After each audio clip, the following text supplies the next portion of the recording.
Hello and welcome to AWS Made Easy, the show where we review the latest AWS announcements, interview AWS guests and others from the AWS and local computing community, try to be a resource for generative AI and all of the AI information, and we rate and review AWS news articles. I'm Stephen Barr.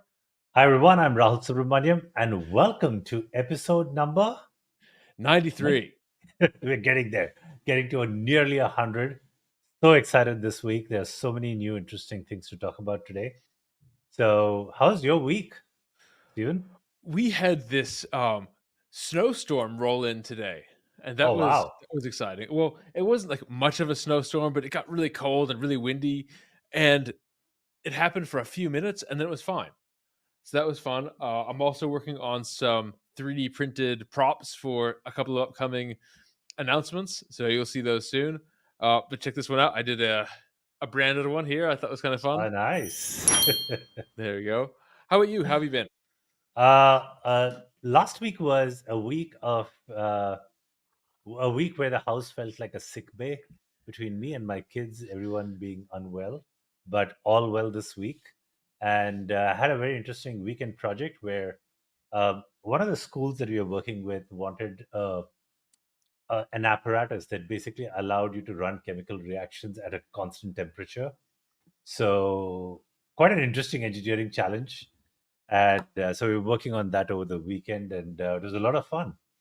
We created a water bath with pumps and motors that basically circulated the water, an immersion rod that heated up the water, and a full ESP8266 based control unit that allowed you to set a target temperature, and it would get you to about 1 degree of variance on the target temperature. So this is like a sous vide machine. Kind of like a sous vide machine. Okay. for experiments in the chemistry and the bio labs. So a Okay. lot of fun. So it's like a feedback mechanism to control a body of water. So right. So you have Correct. if it gets too hot, you turn it off. If it gets too cold, you turn it back on. Exactly. And water is an amazing medium to do this because it heats up slowly. It also loses heat slowly. So it's really the best medium to work with. Good learning. I saw a tweet from John Carmack, and he had a bar of silver and a bar of titanium, both a kilogram each, in his refrigerator.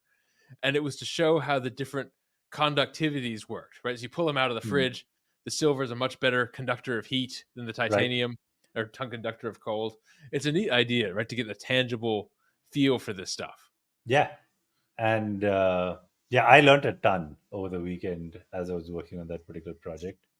But yeah, absolutely fun. And this week has, again, been a deep dive into generative AI. I want to talk about some of the things that I've been working on. So that should be a lot of fun. All right. Well, let's dive right into our news reviews. And then after that, we're going to jump into generative AI. We're going to talk about RAGs this week. And then finally, towards the end of the show, the third half of the show, we're going to be talking about a new CloudFix Finder fixer to fix up multi-AZ deployments. Yeah. The idea being, multi-AZ is a good idea, but you really want to think, do you want to pay for that premium both in price and in complexity? We talk about how to streamline those in the third half of the show. Perfect. All right. So, shall we get started? Let's do it. Okay.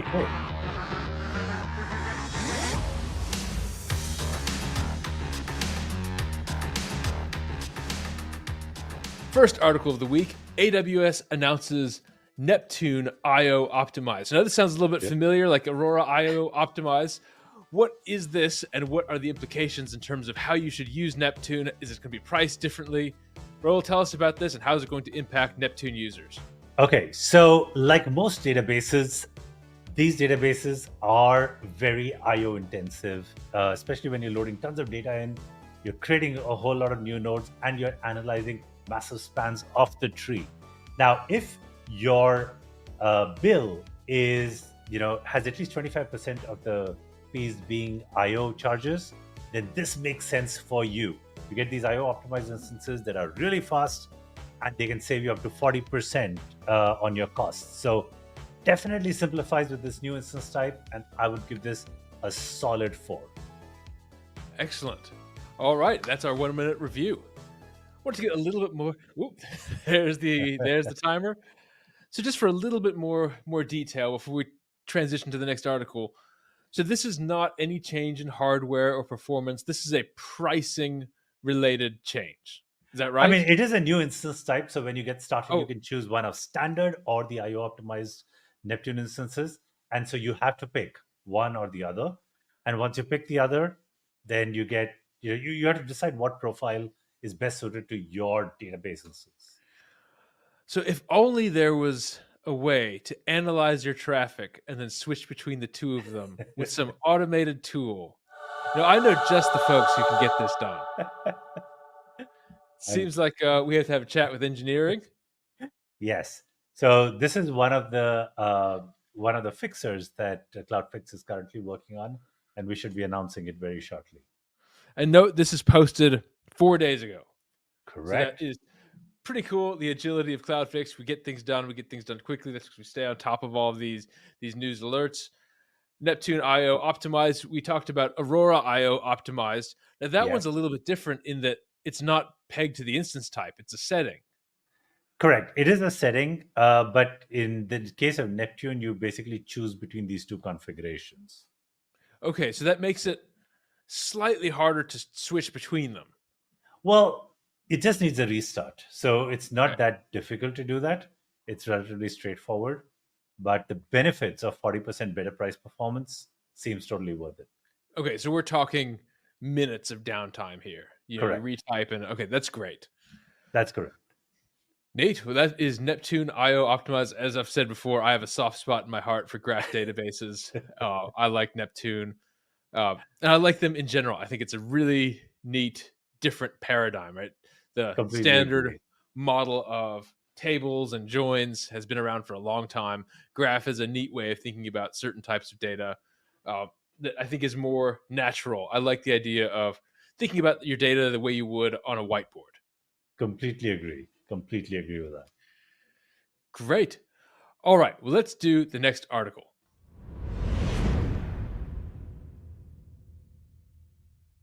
Next article, remediating AWS non-compliant resources with AWS config rules. Rahul, tell us about this one. Why are people going to use this? Okay, I love AWS config rules. Okay, now imagine that you could have all the policies that you want to establish across your entire organization managed and controlled in one place.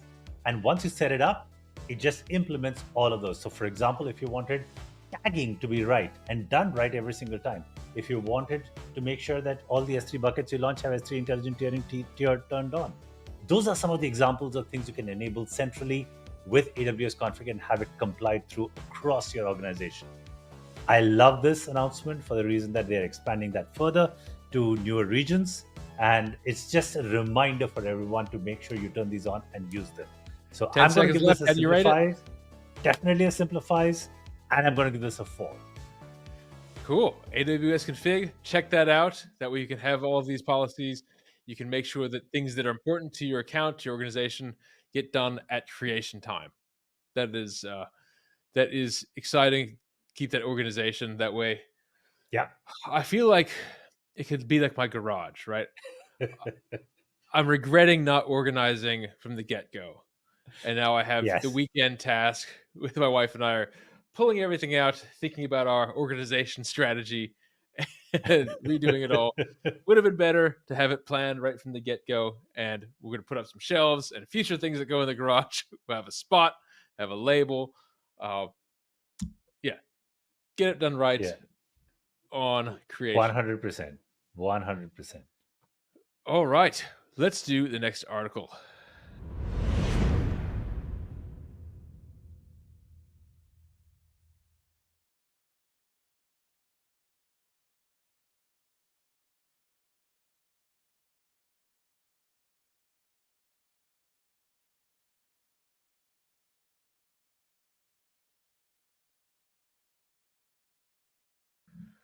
New AWS region announced in Mexico. It's going to launch early in 2025.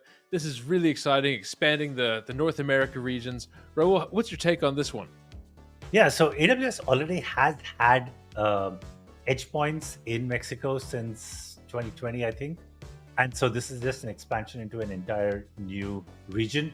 Now, remember, every AWS region has at least 3 availability zones and a whole lot of data centers that go under each availability zone itself. So there's tons of redundancy, tons of new compute capacity that's coming up online. So we're very excited um, for all the people in Mexico.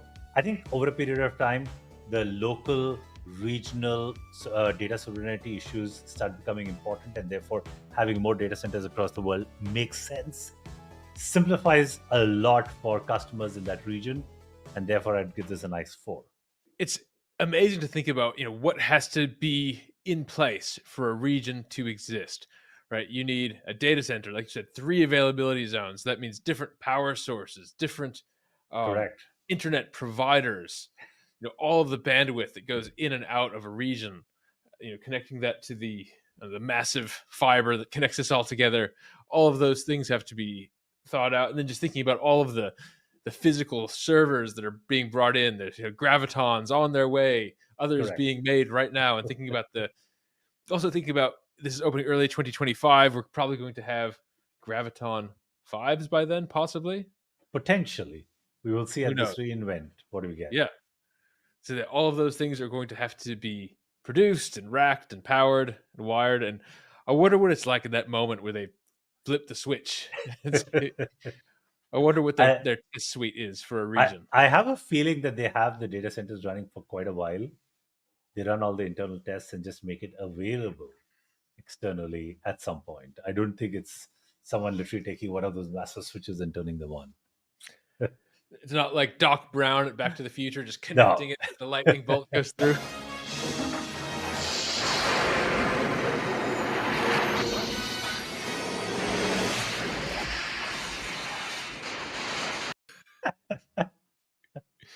As fun as that is to picture, I'm glad they're following a slower, more rigorous process. Because once we're in a region, there are no beta regions.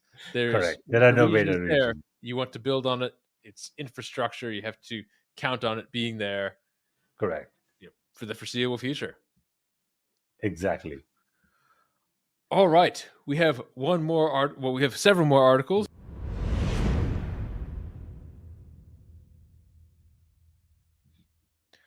Mistral AI models coming to Amazon Bedrock. So that's the Mistral 7B model and the mixture of experts Mixtral model will now be available on Amazon Bedrock. This is very exciting.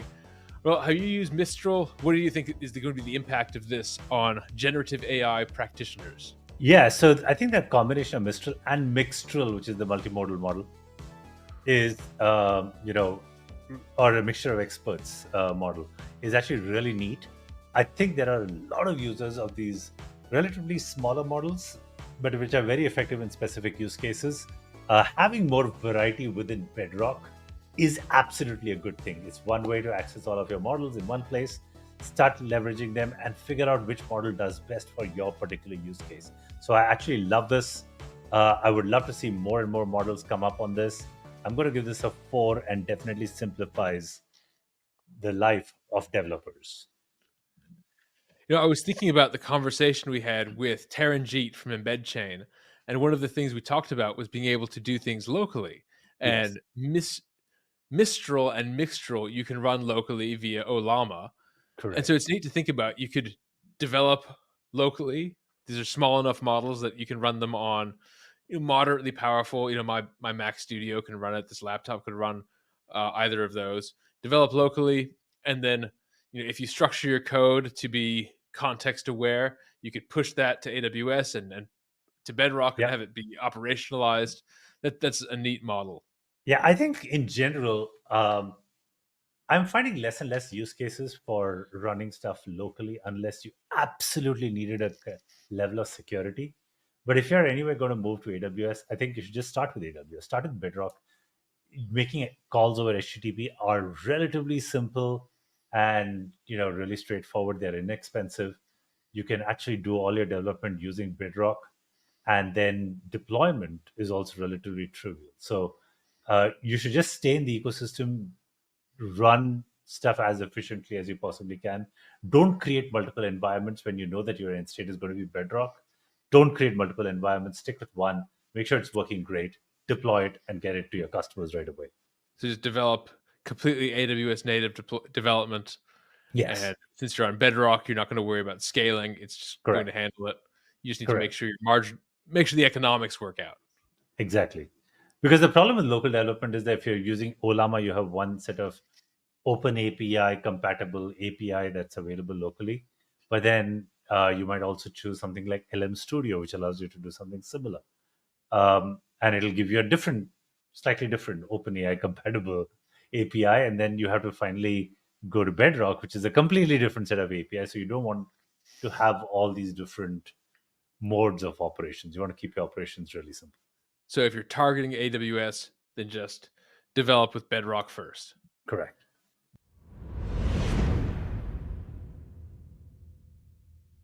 Well, here's an interesting one that's come up on our radar. VMware VCSP customers are seeing 10x price increases.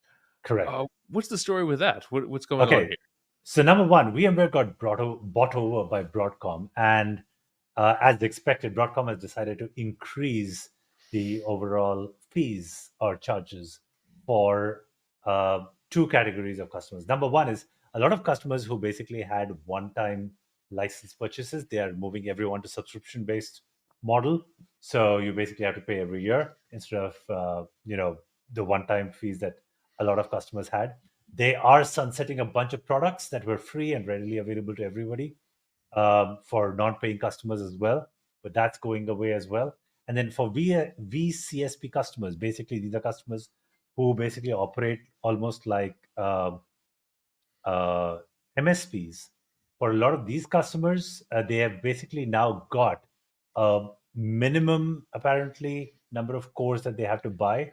Which This is makes saying their 3,500. Correct. So they basically have to go to 3,500 cores at a minimum.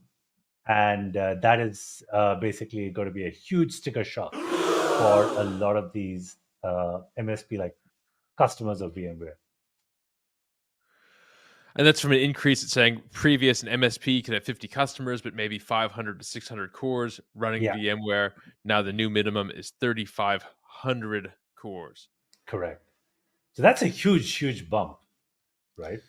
Yeah, people are saying they're seeing 10x price increases. So again, the on-prem world is changing fast, and I think it's more and more of an incentive to switch over quickly to the cloud, get your workloads moved to the cloud so that it's easier, cheaper, more cost-effective to manage and maintain. And you can use tools like Cloud Endure on AWS to literally start replicating your VMware images as is and get them into AWS and get started over there right away. Yeah, this is a big change to be aware of. And I'm sure if you're affected by this, it is a very pressing matter. So hopefully, use Cloud Endure, AWS Cloud Endure, that will help you transition VMware images into AWS. And then how does it work? Do they become AMIs, or how do you Yes, use so that? they actually become AMIs, and then you can have live-to-live replication with Cloud Endure. So you can have an instance that's started up on AWS, and you can have your VMware image. And while the images are running, or while those instances are running, they will replicate against each other and get current. And once that replication is complete, you can turn off the old one and switch over to the new one. Just change something in that the simple. DNS, and then you're pointed at the new server. Correct, and you're ready to go. Exactly. Wow. Well, yeah, that is a big change to be aware of. So hopefully, if this affects you, there is a path outward, and that is Cloud Endure by AWS. So you can switch over those images. There is one other solution that might be a good stopgap measure where you basically use VMware services, manage VMware services on AWS, and that might be an easier step. Where if you already have all your image files and stuff like that, it might be easier to replicate across into the AWS environment on VMware itself, so that you have like for like setups. And once you're there and everything is working, then you can start carving out pieces into EC2 instances more natively. So again, there are multiple ways to do this. Your situation might call for some specific cases, but at least you don't have to pay 10x to your MSP now, or to VMware. No. And then it's like we've talked about with migrations, right? There's that lift and shift, and then you start thinking, how do I adopt more cloud native? Maybe Right. if one of those part of your VMware usage included a database, you could replace that with a cloud native solution. Same with caching, same with OpenSearch, that sort of thing. Replace those with their managed equivalents, and that can buy you time and buy you budget Correct. to then do the big serverless rewrite, or however you're going to Yeah. architect to be If you fully have a cloud. very big legacy product, I would say don't try to rewrite the entire product, because I think there's a point of diminishing return, and it's really hard to get parity between or get feature parity between originally a monolithic architecture and a monolithic application, and then when you transform that into a completely serverless architecture, you are going to see some fundamental differences in the way the system operates, and then the expectations of customers and the expectations of the users of the systems invariably is that the behavior will continue to remain the same, and that almost never happens. So I think you're going to end up in disappointment, even though you might have a better system at the end of the day. It's easier, on the other hand, to say, I'm going to build a whole new system from scratch, only spend maybe 10 or 15,000 lines of code to kind of achieve the core value proposition of the product, but it's going to be lighter, it's going to be simpler, it's going to be more scalable, more elastic. All of that stuff is going to be great, but it's a different product. And if you have that separation of messaging, I think you'd be far more successful in getting your customers' mind share and getting them to adopt or adapt the new product as well. And you don't just want feature parity, but if you're trying to do like for like, you even need bug parity. Because if you have Yes. something that's been out in the wild for a long time, people know the Yes. bugs and they've developed workarounds. And then when Correct. you, as part of your re-engineering, fix the bugs, well, now the workarounds don't work. Correct. And there's a lot of customization and craft that's developed in a lot of these old monolithic products over decades that is really hard to match up like for like as you're building a new system in a completely different operating model. Yeah. So V2, don't do feature for feature.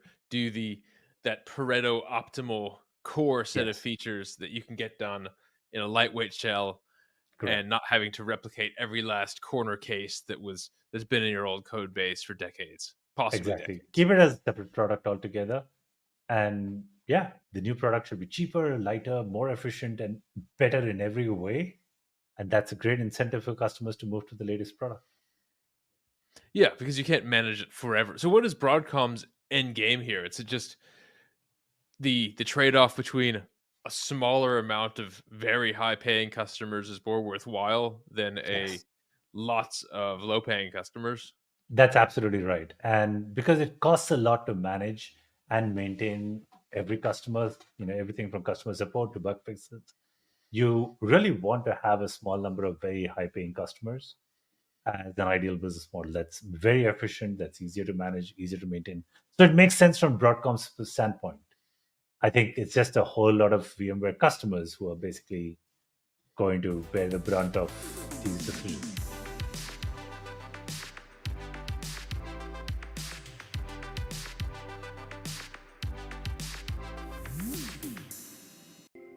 Some tools just find AWS cost savings and make you do all the work.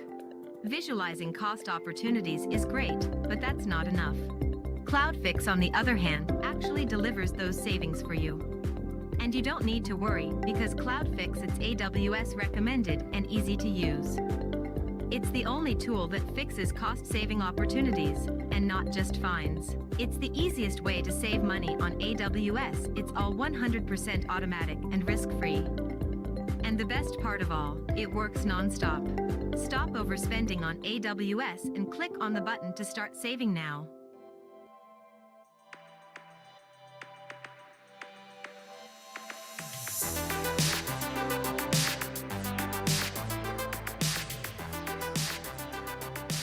Yeah.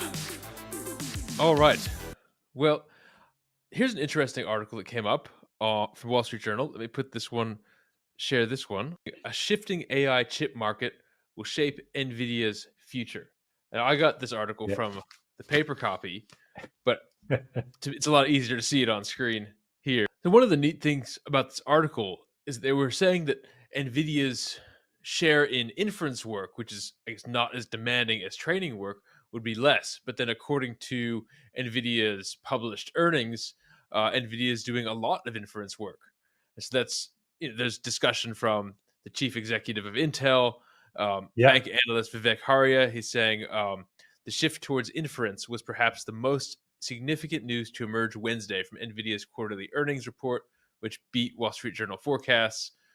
Companies at $2 trillion. Inference would be a rising focus. Now, here's something neat. I want to play a little clip of this video. Amazon's chip lab in Austin, Texas, where the company designs AI chips to use in AWS's servers. Right out of manufacturing, we get something that is called a wafer. Ron Diamant is the chief architect of Inferentia and Trainium, the company's custom AI chips. I thought that was kind of cool. It's a sneak peek. You rarely get to see that view. The whole video, we'll post a link in the description, is worth watching.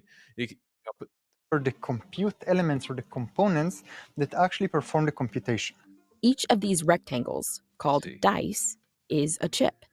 Each die contains tens of billions of microscopic semiconductors, called transistors, that communicate inputs and outputs. See the famous, think about 1 millionth of a centimeter. That's roughly the size of each one of these transistors. All chips use semiconductors like there this. It is. What see makes the famous chiplets that were, as part of the ARM architecture, the way that AWS is using those and the training, the Inferentium coming out of that Annapurna Labs and the associated facilities. They said this is a facility in Austin, Amazon's chip lab. It's really exciting. Okay, so UBS analysts estimated 90% of chip demand stemmed from training, and inference would drive just 20% of the market. But then NVIDIA is saying deriving about 40% of its data center revenue from inference was a bigger number than was expected by analysts. And we see that in the NVIDIA stock. They say we're seeing our inference use case exploding. Correct. What do you think about all this? What's your feeling in terms of the role of inference versus training and how that's going to evolve as we're doing more, I guess, usage of AI and maybe not as much training? Yeah, so I think when it comes to the number of processors that are required to actually execute, training definitely has the lion's share of processor requirements. So I think there's a very interesting interview by Jonathan Ross about this. It was on the Twitter Spaces or X Spaces now. They're quoting him in the article as well. Correct. So Jonathan Ross, the founder of Grok, he actually talks about scenarios where you need hundreds of these chips to literally run one training model, and it can cost you about $1 billion or more to actually run one model. And then maybe $2 billion if you want to run them in parallel, because it takes a while to kind of process all of this stuff. So it is a very expensive process to actually run training, and inference is relatively lighter. But when it comes to the cloud providers, I think they have to build enough capacity around inference as well, because they're going to have tons of users building these up. Now, the trend that I'm seeing and also hearing folks like Jonathan Ross talk about it, the open source models and some of the more proprietary models are now going to become almost on par over the next few months. And you're going to see more folks leveraging these open source models to actually run their inference stuff. So you're going to see a little bit of a shift. You're going to have a dedicated set of few organizations that are building these foundational models, but for the vast majority, you're actually going to see them use inference to do to actually consume these LLMs in whatever use cases they have.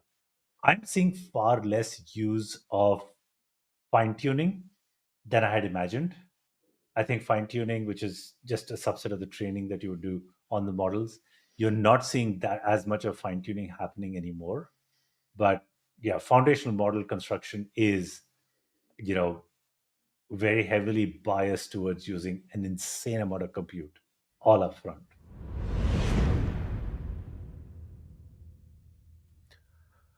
One of the quotes that they talked about with John Ross, this was interesting. One factor is that the advanced AI systems were being tuned to produce better responses without retraining them, pushing more of the computational work into inference. Correct. So it's almost similar to, if you make a program that's, has a heavy compile time, but then fast runtime, or are you doing more optimizations at runtime versus compile time? And this is saying we're doing more during the usage, and the actual model is being trained in a very talented but general enough that its specific uses are good enough without fine tuning. And one of the big factors for that to happen is the fact that you now have significantly larger context windows as part of your prompt. So now you got Google's Gemini 1.5 Pro that can do up to 1 million tokens. You already had Claude 2 and a few others getting to about the 200,000 token range. And also GPT-4 is at 128K range. So we are already kind of in the region of hundreds of thousands to 1 million tokens.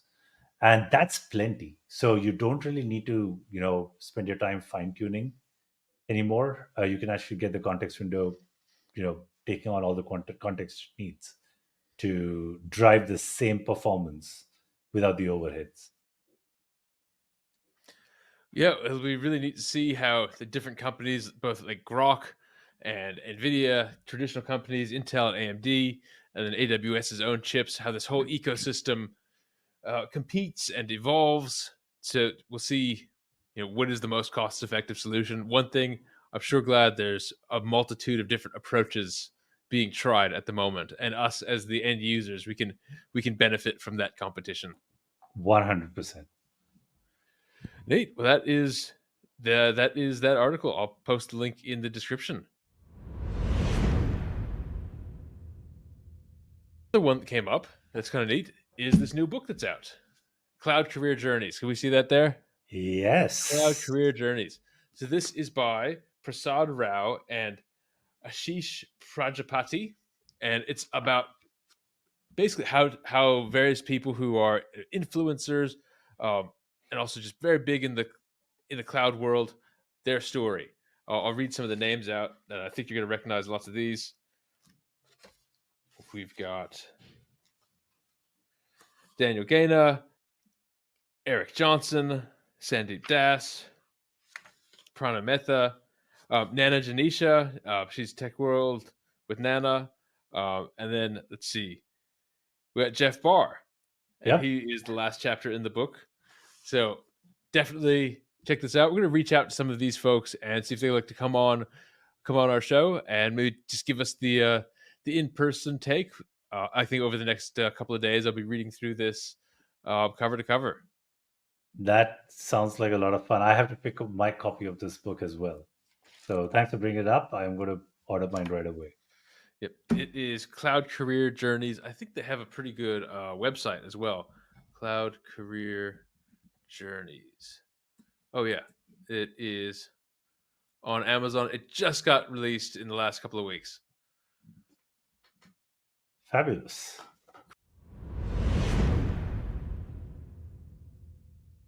Well, you mentioned at the start of the show that you were doing something with RAGs and you had some insights on your usage. I know you've been working hard on those, figuring out how to encapsulate knowledge into these LLMs. Where are you at this week? Okay, so some very, very interesting learnings. So as you've all known, we've shared all the stuff that we've been doing with Embed Chain. We've been working with a lot of different RAG systems. It's been really exciting about what you can do with all of your existing data. But one of the challenges that I was running into, particularly with a lot of the PDFs and a lot of the Word documents that my teams were creating, one of the big challenges that I had was that I really wasn't getting the essence of those documents captured in all the embeddings while I was doing retrieval, right? And a big culprit over there was the fact that my teams were using a lot of diagrams, they were using a lot of images, they were using a lot of tables that were cut and paste from different places into those documents. And the reality was that the embeddings really sucked at interpreting those images, okay? So let's dive right into it. I'm going to share my screen over here to understand what is going on.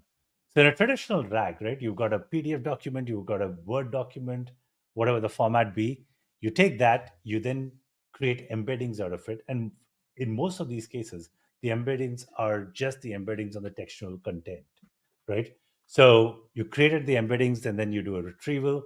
You try and find the nearest neighbors for whatever intent you have for the LLM, and then you pass it on as context to the LLM so that you can then use that as the context for the whatever you're asking the LLM to do. Now the problem here is that if you have images and you do embeddings on images, there's no concept of nearest neighbor or any of that stuff, right? It's just a big binary blob. And so, the embeddings make absolutely no sense in the context of textual retrieval. So what do you do? And given how much data we actually have in infographics and charts and architecture diagrams, in sequence diagrams, in UML diagrams, all of those things, we were losing out on a phenomenal amount of information that was actually present in these documents. So here's the approach that I took.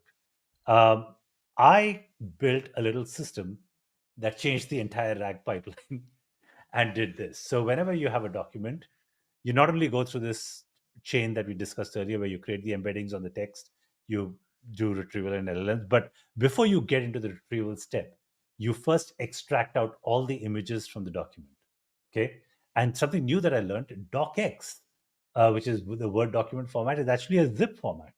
So that means you could literally just unzip the file and get all the different assets out of it, just like you would get out of a zip file. I did not know this, and this was new to me. But as I was programming this up, it was a pretty neat insight and became really simple to do this.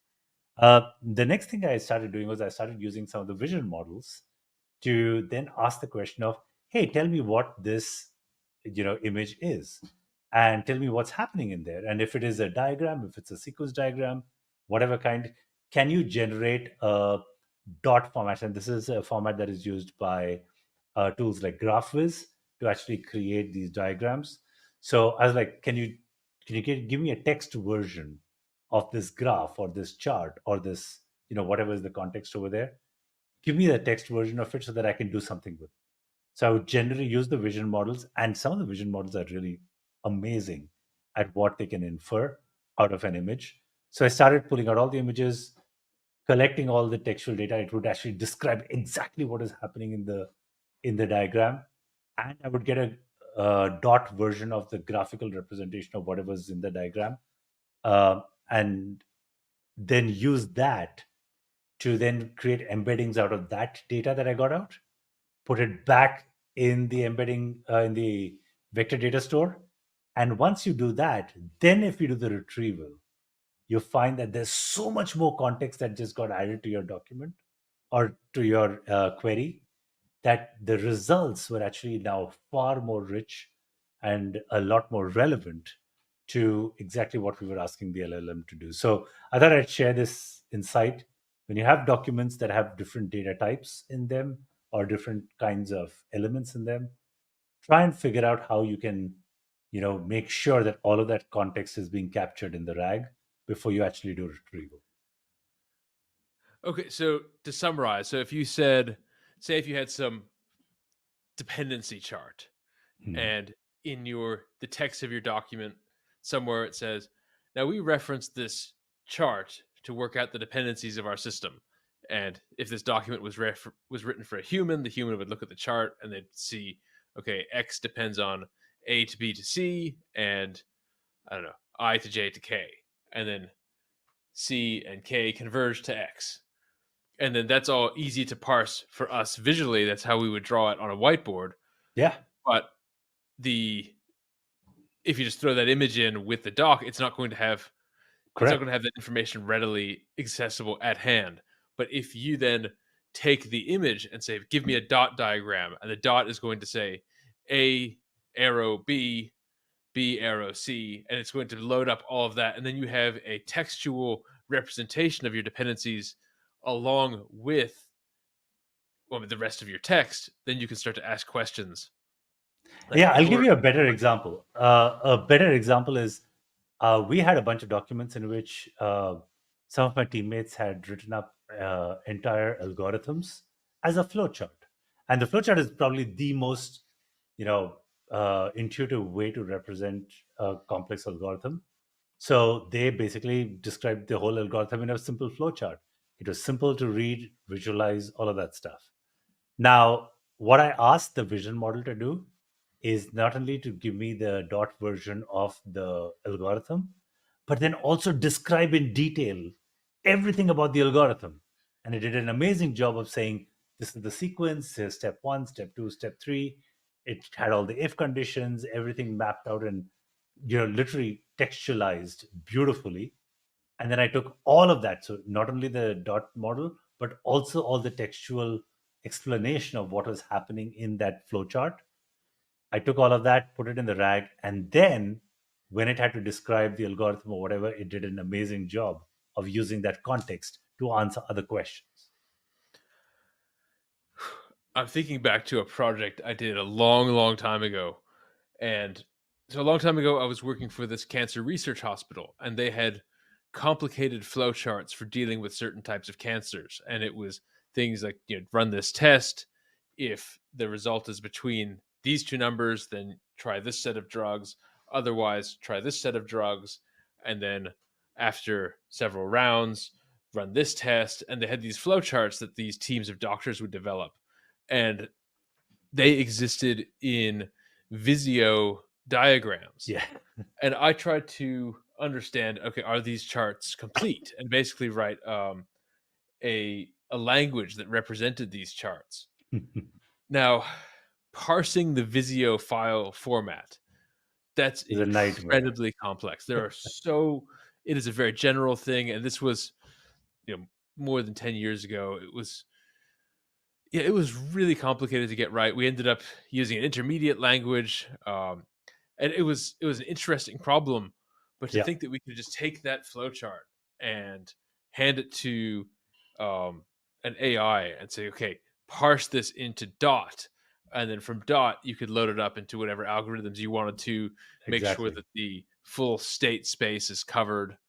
What we were looking at is to make sure these pathways covered all cases, right? Because if you had if you said run this test, and if your number is above 100, do this, and below 80, do this. Okay, well, what happens if I'm between 80 and 100, right? And if we had a way to, essentially what I was writing was a compiler for this language, which would then do an exhaustiveness check on the state space of these variables. Got it. And it would have been so nice to be able to parse these things in an automated fashion and then query them in an automated fashion. I just think the fundamental approach to this problem and many other problems, there's so much knowledge that's captured in these flowcharts. This is a pretty neat project. Yeah. So again, I'm going to reiterate the tip of the day. Tip of the day is make sure that when you're using a RAG system, you're extracting the most amount of information you possibly can from the document and put it in the RAG so that it's relevant embeddings, not just random embeddings. So we discussed one technique, but if you have other data types, other data sources, let us know, and we'd love to know what you did with it. Yeah, absolutely. Please, would love to have more conversations. We're really excited about this topic, and just generative AI in general, but how to encapsulate knowledge and then query knowledge and then work with knowledge as a first party object in a language. Yeah, it's pretty exciting times we're living in. All right, well, nice work. Thanks.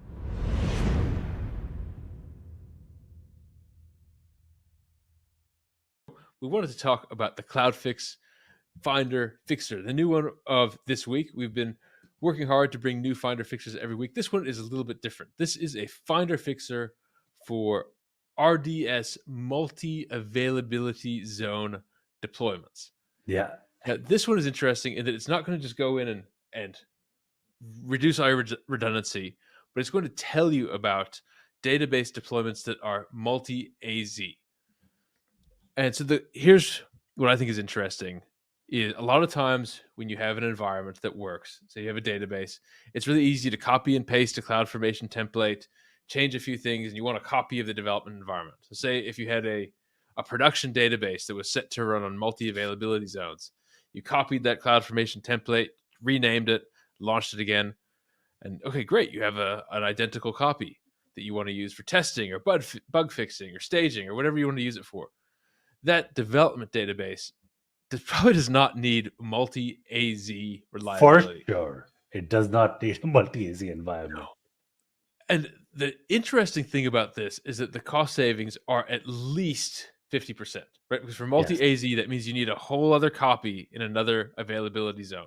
Correct. And as we talked about earlier in the show, with the announcement of the New Mexico region, there's at least 3 availability zones in any region. So multi-AZ, it could be 2 of the 3, it could be 3 of the 3, it could be more. It could be 4. Actually, at a minimum, it's well over 50% because in all of these multi-AZ systems, the network traffic costs, the replication costs, making sure that the replication is sub-millisecond, those are all incredibly expensive operations that are literally charged on a per transaction basis. So it all adds up very, very quickly. So unless you literally have a very, very important use case where you absolutely must have the multi-region or the multi-AZ setup, you should try and figure out if one zone works for you.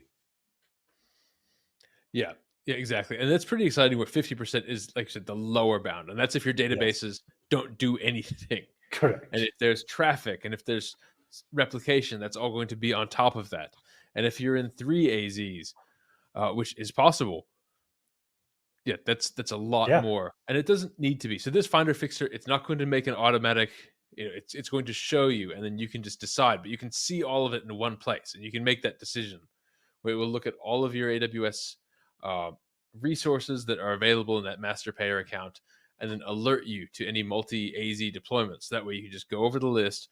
Okay, this one is important. This is production. We want this to be multi-AZ. Fine, don't touch it. Oh, sure. But here's one. This one is a dev, or this is test, this is staging. This does not need to be multi-AZ. This was just an error, and it will alert you to it, so that way you can make the change and make it single AZ. AZ, and save at least 50% as a bare minimum. Agreed. There's tons of money to be saved with this particular Finder, and it's super easy to get started. You can just sign up for CloudFix, run your scans. They're completely free. You can look at the results and then decide what action you want to take on them. Run that savings assessment. We have a link in the description. Just go to the savings assessment. You connect your master payer account, and we don't have any write access. We don't want to have any write access that is beyond the purview. We can show you, and then if you decide to use CloudFix, all of the changes go through Change Manager, right? There's still no write access to anything other than Change Manager to propose a change, where you can then click that box if that's what you want to do. Correct. So it's the easiest and the best way to actually implement changes and fixes in your accounts. So go try out CloudFix, just run a simple scan, at least understand where and how you can save money right away. And please go check out our blog post. Stephen has written a whole lot of articles at cloudfix.com/blog, where you can look at all the finders and fixes that we have. We've done a really, really neat job of ensuring that you have access to every step of how you could actually implement these fixes yourself if you really wanted to. But if you wanted to take the easy way out, you would click one button in CloudFix. So both those options are available. Detailed steps of how you could actually do these yourself are available at cloudfix.com/blog. So please go there, please check it out, and let us know what you think. Yeah, looking forward to your feedback. Like I said, the databases, there's a lot to be done. We've been focusing on databases over the last couple of weeks, but they are a huge piece of that application cost pie. And so by really getting control of your database costs, it's a lot to be saved. And then you can go experiment with Bedrock. You can use Mixtral, which is going to be on Bedrock now. Correct. So tell us what you built from all the savings that you got from CloudFix. Awesome. All right. Well, this has been a great episode. Can't believe we're done with 93. We will be at 100 before you know it. We're going to find we have more guests coming, a lot more to do with generative AI. It'll be interesting to see the new technologies coming out with all the different ways of doing inference. There's a lot going on. Lots and lots happening. We'll bring it all to you. Please share your feedback. Please share your recommendations of what we should present on the show. We'd love to hear from you. Till then, have a great week. Bye. See you next time.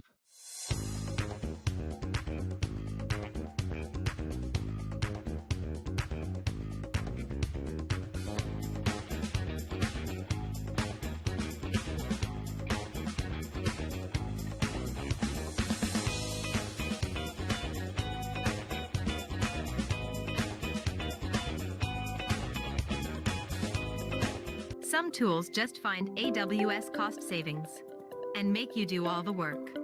Visualizing cost opportunities is great, but that's not enough. CloudFix, on the other hand, actually delivers those savings for you. And you don't need to worry because CloudFix fixers are AWS recommended and easy to use. It's the only tool that fixes cost savings opportunities and doesn't just find them. It's the easiest way to save money on AWS. It's all 100% automatic and risk-free. And the best part is that it works non-stop. See for yourself. Click on the button to get a free demonstration of CloudFix and stop overspending on AWS today.